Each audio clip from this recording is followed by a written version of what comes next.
13억 년이라는 어마어마한 우주의 역사, 그리고 신의 설계, 이 둘이 과연 만날 수 있을까요? 전혀 다른 이야기 같잖아요. 이번 시간에는 과학과 신앙을 하나로 묶으려는 아주 흥미로운 시도, 바로 에덴 엔진이라는 개념을 소스 자료를 바탕으로 한번 깊이 파헤쳐 보겠습니다. 자, 결국 이 모든 논의는 이 질문 하나로 귀결됩니다. 과학이냐, 신앙이냐? 우리는 정말 둘 중 하나를 꼭 선택해야만 하는 걸까요?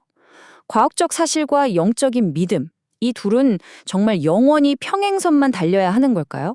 혹시 우리가 아직 보지 못하고 있는 더 큰 그림이 있는 건 아닐까요? 그래서 오늘 이 질문에 대한 답을 찾아가는 여정을 한번 떠나보려고 합니다.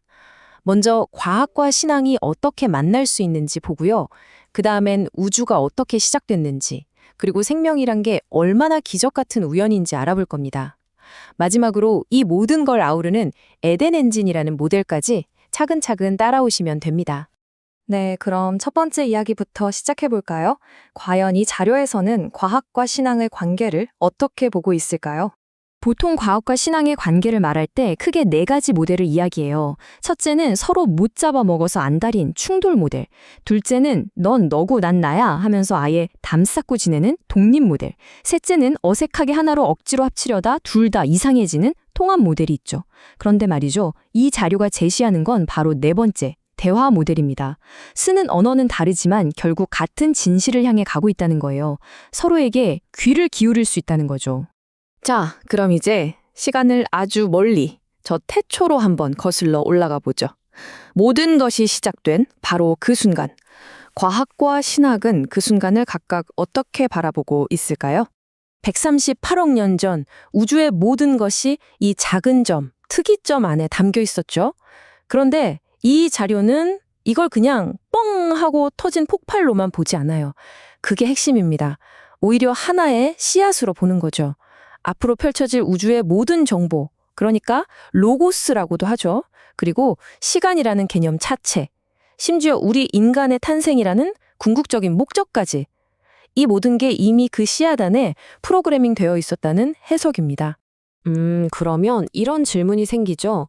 이 광활한 우주에 생명이, 그리고 우리가 존재하게 된 게 과연 그냥 우연일까요? 이 자료의 가장 핵심적인 주장이 바로 여기서 나옵니다. 생명이 살 수 있는 이런 우주가 만들어질 확률이 정말 말도 안 되게 낮다는 거예요. 일단 우리가 사는 우주가 얼마나 큰지 감부터 잡아볼게요. 지금 우리가 볼 수 있는 우주 안에 원자가 몇 개나 있을까요? 자그마치 10의 80제곱개라고 합니다. 1 뒤에 0이 80개 붙는 거예요. 뭐 상상조차 안 되는 숫자죠. 자, 방금 전 우주에 있는 원자 수가 10의 80제곱개라고 했죠? 그것도 엄청난데 들어보세요. 이 우주가 정말 우연히 어쩌다 보니 생명이 살 수 있는 환경으로 딱 맞춰질 확률은요. 로저 펜로즈라는 물리학자가 계산해 봤더니 10의 123제곱분의 1이랍니다. 이건 그냥 0이라고 봐도 무방한 그야말로 불가능에 가까운 확률이에요. 이 기가 막힌 확률을 천문학자 프레드 호일이 정말 기가 막히게 비유했어요. 고물상에 토네이도가 불었는데 부품들이 저절로 조립돼서 보잉 747기가 짠! 하고 만들어질 확률과 같다는 거죠. 이게 말이 되나요? 이건 더 이상 우연이라고 부를 수 있는 수준이 아니라는 겁니다.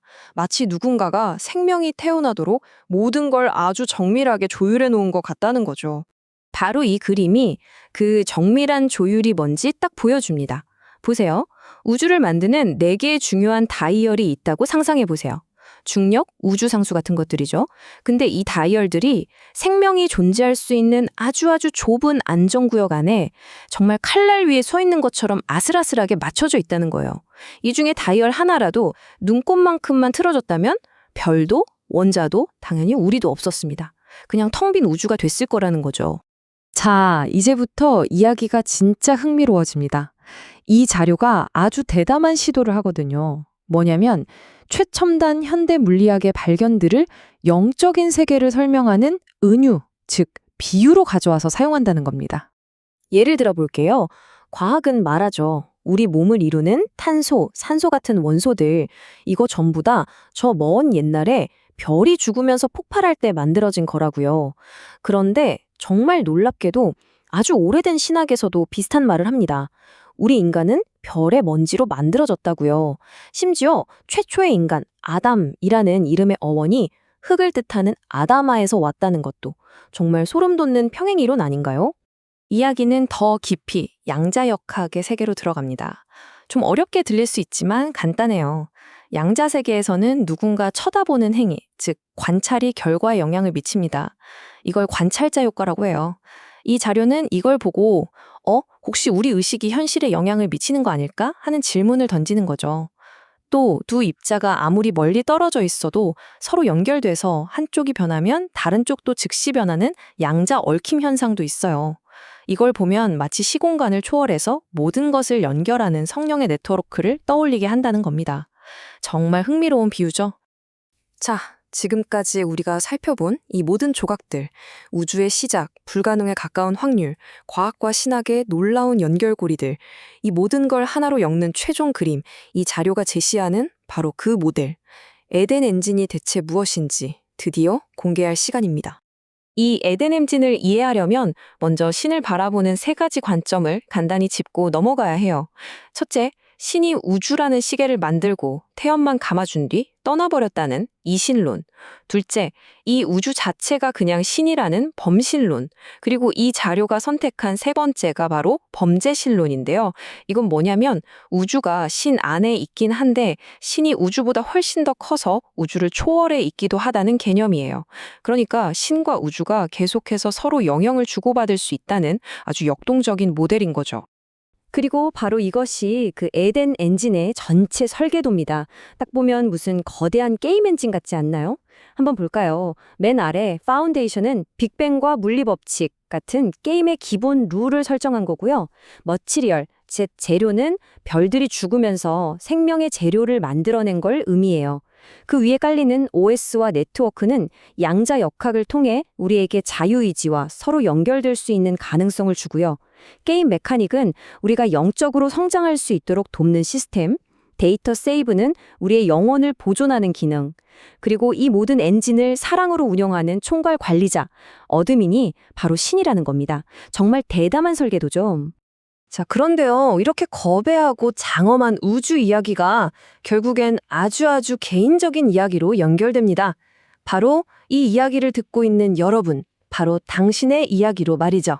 우리가 지금까지 이야기했던 빅뱅, 그 정밀하게 조율된 우주의 법칙들, 수많은 별들의 탄생과 죽음, 이 모든 게 그냥 차가운 물리현상의 연속이 아니었다면 어떨까요?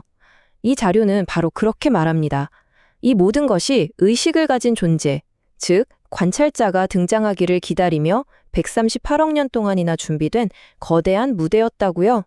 그리고 마침내 그 무대에 막이 오르고 주인공이 등장합니다. 바로 여러분 자신입니다.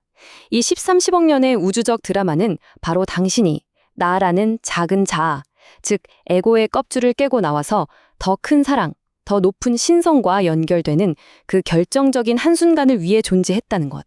이것이 바로 이 자료가 던지는 최종 메시지입니다. 13~18억 년이라는 기나긴 기다림 끝에 마침내 여러분은 이 무대 위에 서 있습니다. 이 거대한 우주가 당신을 위해 준비되었다고 이 자료는 주장하고 있죠. 그렇다면 여러분은 이 무대 위에서 무엇을 하시겠습니까? 이 우주의 질문에 어떻게 답하시겠습니까? 한 번쯤 깊이 생각해 볼 만한 질문인 것 같습니다.